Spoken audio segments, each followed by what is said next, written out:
towards that kind of thing. And I could go on with these kind of techniques. I don't think that's really our purpose this morning. I just wanted to give you an idea of what we really know, what can we really verify as to how the situation works, what the circumstances are, and how then can you use this? Because certainly I don't think any of us in this room doubts the fact that the disagreements, the upheavals that we've seen around the subject of education in the last 10 years are only the beginning. Education remains and becomes increasingly the only place where the average citizen can lash out. I can't touch the governor, I can't touch the president, I can't even touch my congressman, but I can sure get you because I can come right to your meetings. And once we see that, and in both positive and negative ways, there are people, of course, who are going to come with great ideas as well as great criticism. But once we see that, the need to have a strategy to deal with this becomes critical. So maybe I can sum it up best by this technique. Diffusion process is often called the two-step flow. The first step is this information, communication step. The second step is this influence, peer grouping, opinion leader step. And sort of the questions, I think, for you and for every organizational managerial group is how do you want to function in this two-step flow arena? In the information phase, there are two opportunities open to you. You have a single choice between two, because there are two kinds of media that we can use to get our information out. There are controlled media, or controllable media, and there are uncontrollable media. Controllable media, of course, are newsletters and things that we might send, or the little note that we pin on Johnny in the first grade and say, take this home to Mommy and Daddy. Controllable media are opinion leaders that we build relationships with and build them into our team. Controllable media are people who, in fact, are our employees, the school family, whom we make a special effort to get to understand the situations and get them out there talking, not just about the issues, but about the school, our vision about education, and getting back to the basics of how critical that is in our society.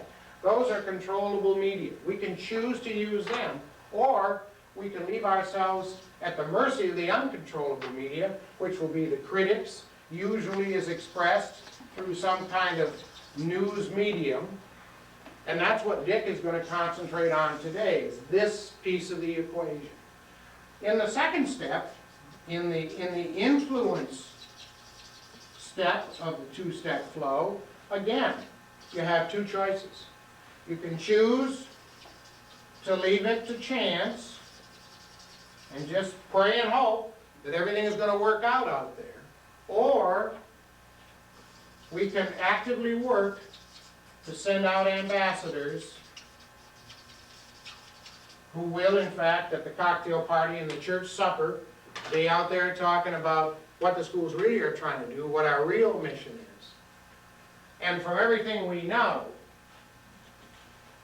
the decisions are fairly obvious, that you simply cannot any longer leave this to chance. We need, in our institutions, to be successful, some kind of mechanism where we know that when the gang gathers after church on Sunday morning or whatever day you go to services, and the coffee's around and the discussion starts taking place, that we've got some voices in there who know our situation, who are part of the team, who can present our side of the dialogue in that discussion. That's what we need. Up here, of course, we need to use our controllable media to make people aware and interested, bring them to that first step of the decision. But we also need to understand that these are out there. There's nothing that we can do to just get them to go away, and so we need to use these, and we need a strategy for dealing with these, to make sure that these don't cancel out this. The beauty of it is, however, that if we will do those two things and do this, it doesn't much matter what these do. Because people do not believe this, do not trust this, and it will always go to what their opinion leaders are saying about them. So that's kind of the situation that exists. There's one element of this that I just want to bring down to a more, can you get that?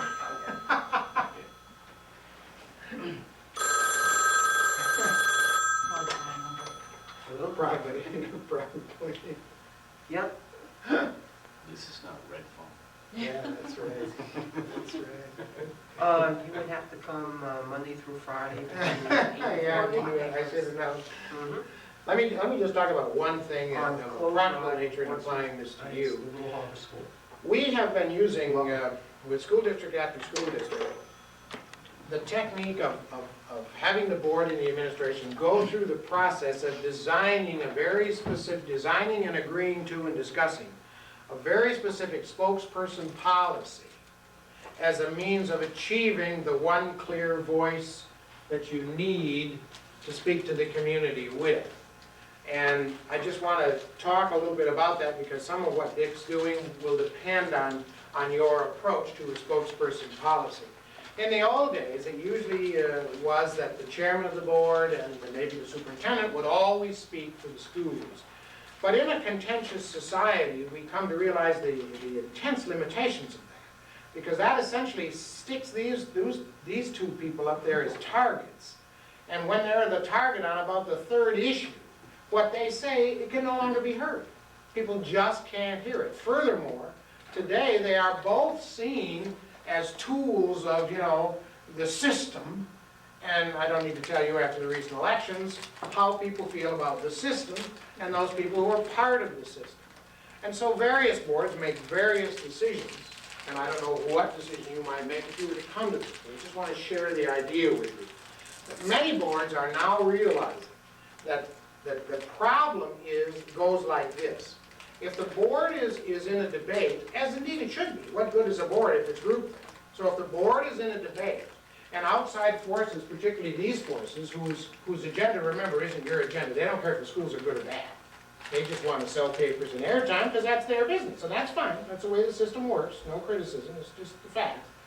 These people, of course, are going to pick up on that. So how do you have intense debates and make the best decisions through this kind of controlled conflict, and at the same time come across out there as a functioning group that really is together when everything is simplistic and 20-second sound bites?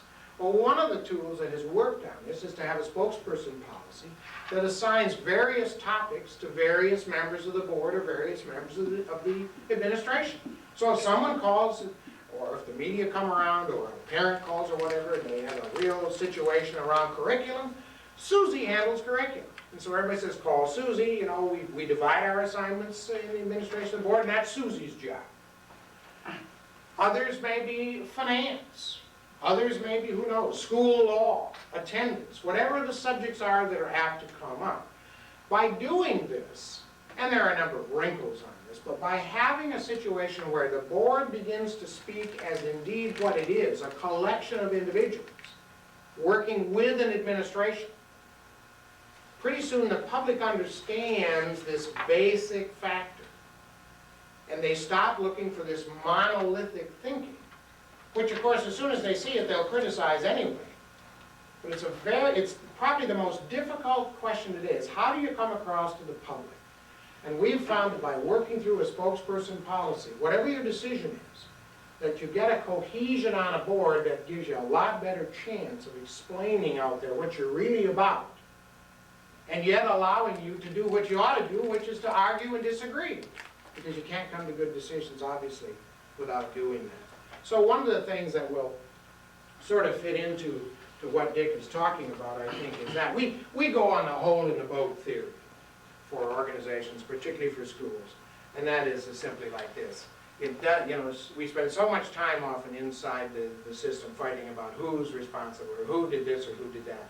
Our view is, we have got the job back here of getting the consent of the public through building these relationships. And it doesn't matter whose end of the boat the hole is in. The boat is going to sink. And our job today, difficult as it is to make sure that we all understand that. And so there's a little bit of give and take on boards and administrations and in the school family. Because when the chips are down, I think the evidence since the the 1985 report started all the modern furor. I think the evidence is overwhelming that ultimately in those kind of disagreements, the boat sinks and everybody loses. So our technique is to try and overcome that, and instead to get out and build those relationships in a way that we can earn some trust, and in that way motivate supportive behaviors for the schools. It's a quick rundown of a whole lot of information, but if you have some questions, or if there's some things there that I went over too fast or too blithely, I'd be glad to try and answer any questions. You talked about the diffusion part, Yes. that people make up their decisions based on the social interactions Yes. they adopt or reject, and that once you establish relationships, is it likely that you can change their opinion? Changing people's opinion, well, first of all, we have to make the difference between people's opinions or their attitudes and people's behavior. And what we noted, we used to have this model that people would become aware of something and they would think about it, and then they would form an opinion, and then they would repeat that opinion so often that it would become a behavior, and then it was kind of locked in. It was kind of automatic response.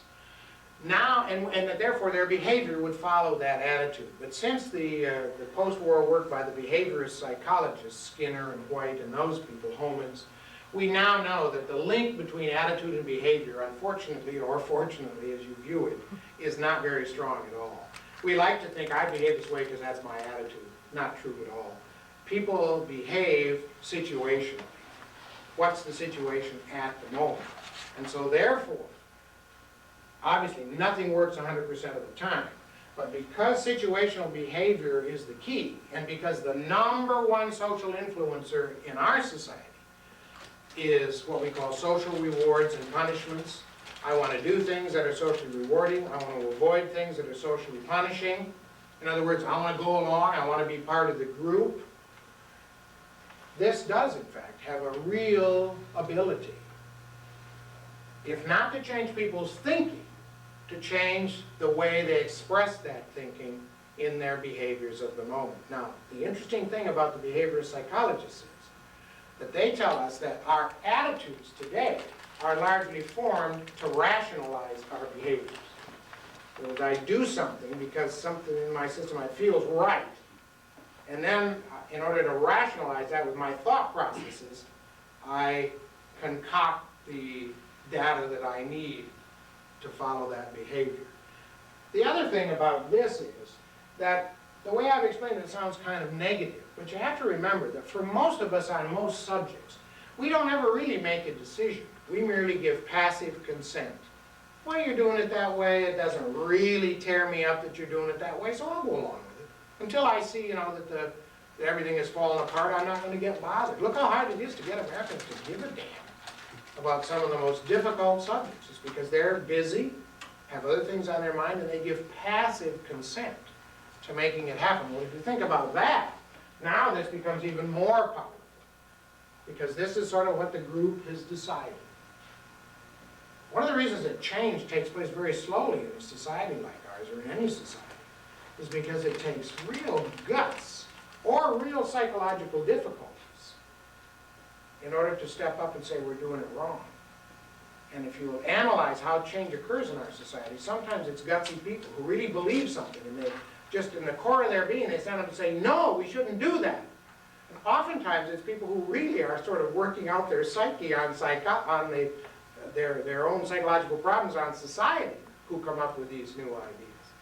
And very often the people who show up at your boards, I'm sorry to say, with some of the ideas are in that second group. They've just got this thing that's eating them, and geez, you're a good place to get a hearing on this.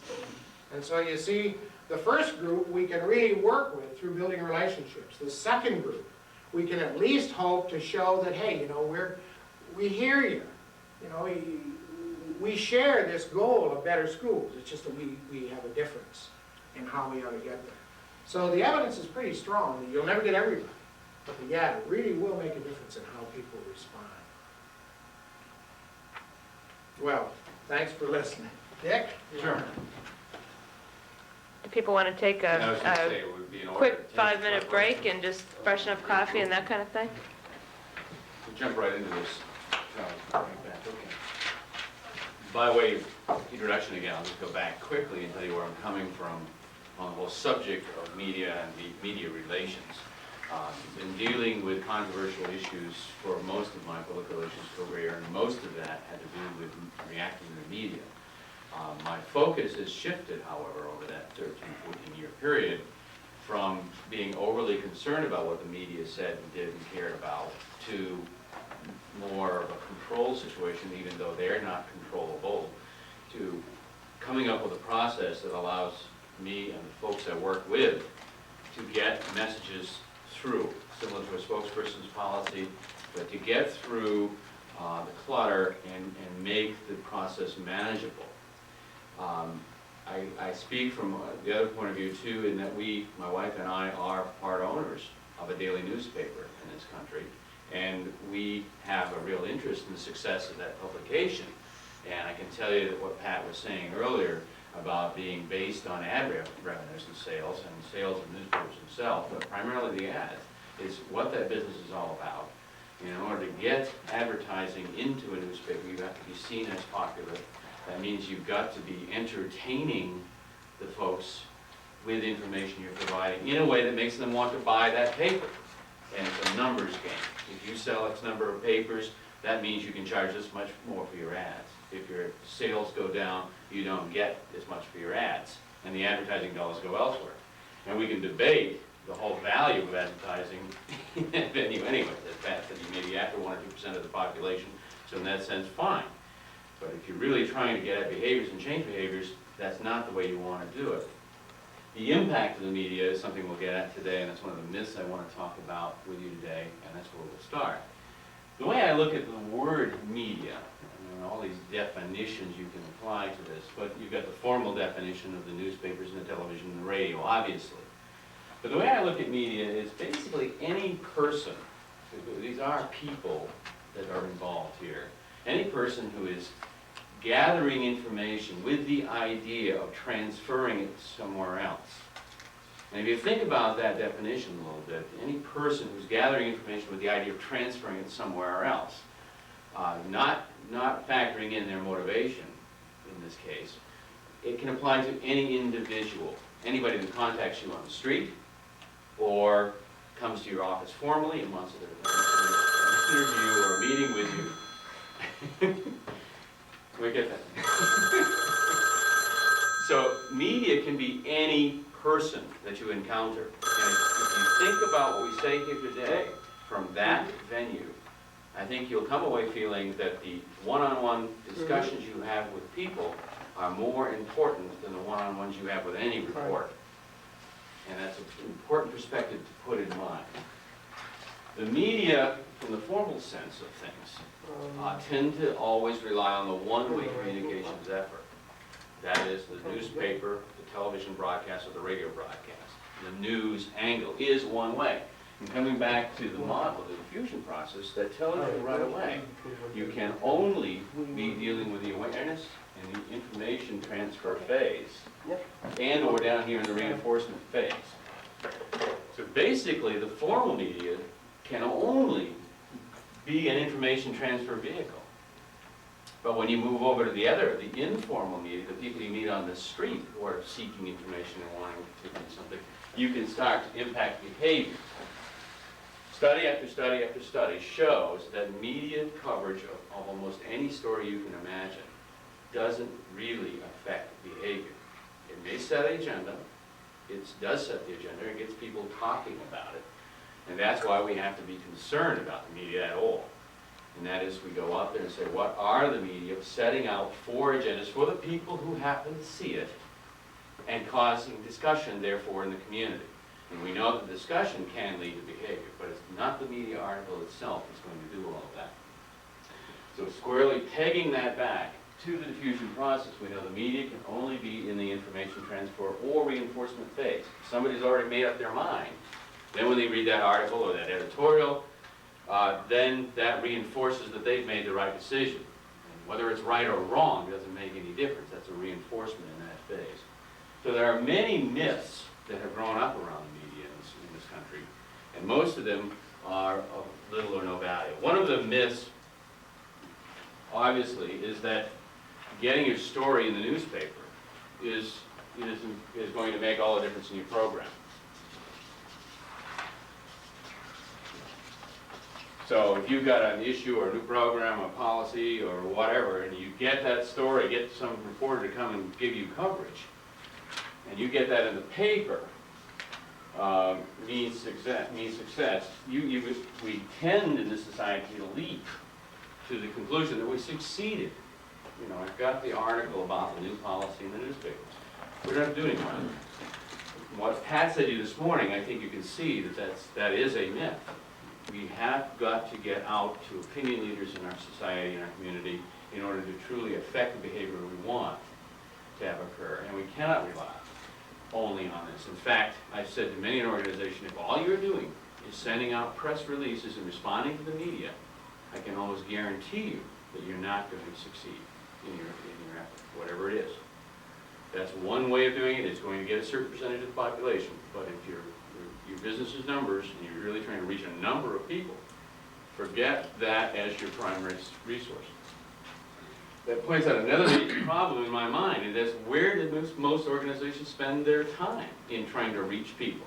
In the area of trying to work through the media in a good many ways, or on the one-way communications vehicles.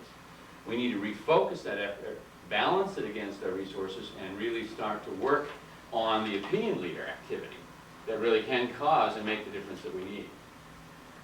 The second major myth, and I'm going to give you a handout on all of this to take with you later, and for those of you who have to leave early, you can grab it on the way out through, I'll be happy to give you that. And as Robin pointed out in the break, we are going to have this on tape, so if anybody wants to get a copy of this at some point, we can work that out too. Time. When we do get to deal with the media, a lot of people figure, well, the media don't have time, or we've got to respond quickly because they don't have time to wait for us. We'll get into a structure and a process that will lead you through this comfortably, but the fact of the matter is, media do want to take the time necessary to get a good, complete story. Where we complicate the process is by overloading the information, trying to be too complicated in our response, not thinking succinctly enough about the message. The media do have time constraints, especially in the electronic media, because you're going to get 30 seconds. You're going to get 30 seconds time sound bite in order to make your point. And if you can't boil down what you're going to say into a 30-second sound bite, you probably got too much information. So you need to factor into that. So time is a concern in terms of how they can present you, but they do want to work with you to get the complete story most of the time. Another common myth is that media plan trick questions all the time. And now, while a lot of their questioning can appear to be on the trick level and trying to mislead you and take you down this garden path, what they're really trying to do is to make the story interesting, come at it from an angle that they think that the community will respond to, that will cause them to buy and listen to whatever it is they're putting out on the air or in print. So the trick questions are not so much trying to fool you. They don't really want to do that, but they do want to get at honesty and accuracy and interest. And the interest quotient here is what you really need to factor in. The other common myth is that, what makes it into the newspaper is news. Well, the fact of the matter is, news is whatever the editor says it is. And that's what makes it. But that news anymore, we know, is primarily going to have a major entertainment quotient to it. I mean, when you look at any front page story, how much of that do you really need to know in today's society? I mean, how much do you really need to know? When the Grenada conflict flared up, how much of that military action did you really need to know about? Did it make any difference in your daily life?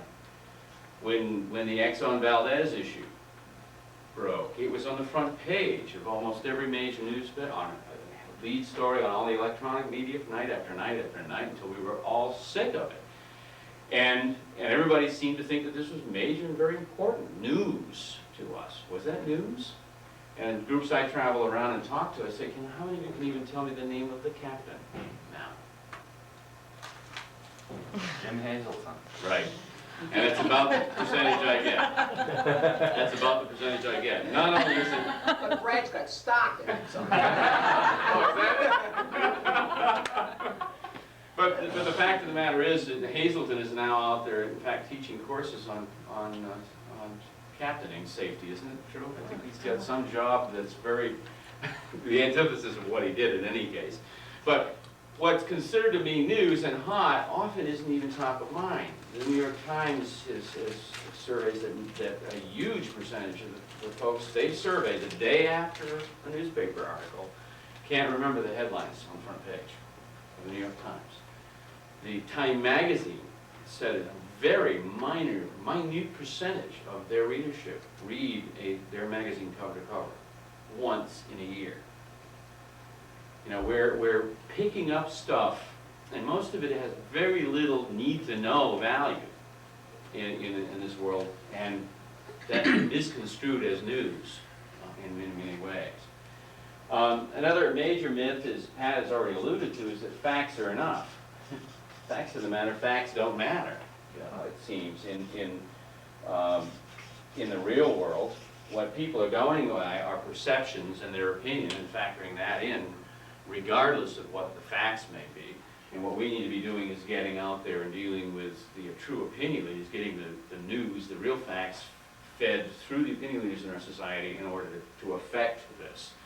So what happens often in the media can affect perception, but it still doesn't change behavior. If people read something, they therefore confirm that what they're believing is in fact true or not true, and then they go out and talk about it amongst other people, and then the real changes occur. So the perceptions are being shaped not by facts, but whatever emotion. You'll notice that a lot of the major news articles will start off with the opposing point of view first, to set that sense of conflict and energy. That's entertainment. It's purely entertainment. Another myth is that the media don't want to be bothered. When you get good stories and you want to be proactive about a story, it's not true. Media, they don't mind being bothered as long as it's worthwhile and that you are credible and that you are really truly trying to affect some good out there. Again, I wouldn't necessarily want to spend a lot of time here because it's not really critical to what we wanted to do. But we do need to raise awareness on occasion. We need to generate interest in some of the programs we have. And this is an honorable thing to be doing. Another common myth, and you could have ticked almost all of these off, I'm sure, but I didn't say that. I was misquoted. My experience in this business is that chances are you probably did. And what more than likely happened is that you gave such a lengthy response that the editor was forced to boil down whatever it is you had to say, and you were attributed to saying something that is much less than what you said, and therefore easily misinterpreted. In most of the cases, if I study when somebody has said to me, well, I was misquoted, don't believe that, I really didn't mean that. The reality is they probably did say it, and I can verify that in almost every case. I mean, there are rare exceptions, and there are a couple of reporters, in my experience, I think I've nailed 2 reporters that I flatly refuse to work with in this business, anywhere in this country. And they are just so off the wall and purely entertainment, sensational, that I just will not deal with it. And that's sometimes the case, but it's rare. It's very rare. Along that same line is a myth of off the record. I'll say whatever I want, as long as, off the record, is that okay? If you ever get to that point, I caution you, urge you, implore you, stop talking. There is no such thing ever as off the record. There is no obligation whatsoever, although ethics do compel some reporters to give you that grace. But the reality is, even if the reporter gives you that grace, you have said it. That reporter is a real person. That reporter, some way, somehow, down the line, is going to have a conversation with somebody, and that comment will come out. I've seen it, in so many ways that it's undeniable. So there's no such thing as off the record, and as soon as you feel compelled to go off the record, I caution you to stop talking. It is not worth the effort. And finally, one other one was the idea of PSAs, public service announcements, which we often try to get because in this business, as a nonprofit entity, we don't have the resources to get paid advertising. And one of the major myths that has come up around the media is that they all have to carry PSAs, and they do not. And again, I think you can see in terms of the value of things that it's not a high priority for us to be spending a lot of time on anyways. If we can throw out some PSAs, send out a 3x5 card to a radio station and ask them to run this PSA that you've got the pancake breakfast, fine. And if it gets some people, fine. Don't spend a whole lot of time on it. And if you can do video and you get video out to the television stations and they run it, fine. Or work with the PSA directly, fine. But they are not obligated to do it. And it's not a highly effective vehicle anyways.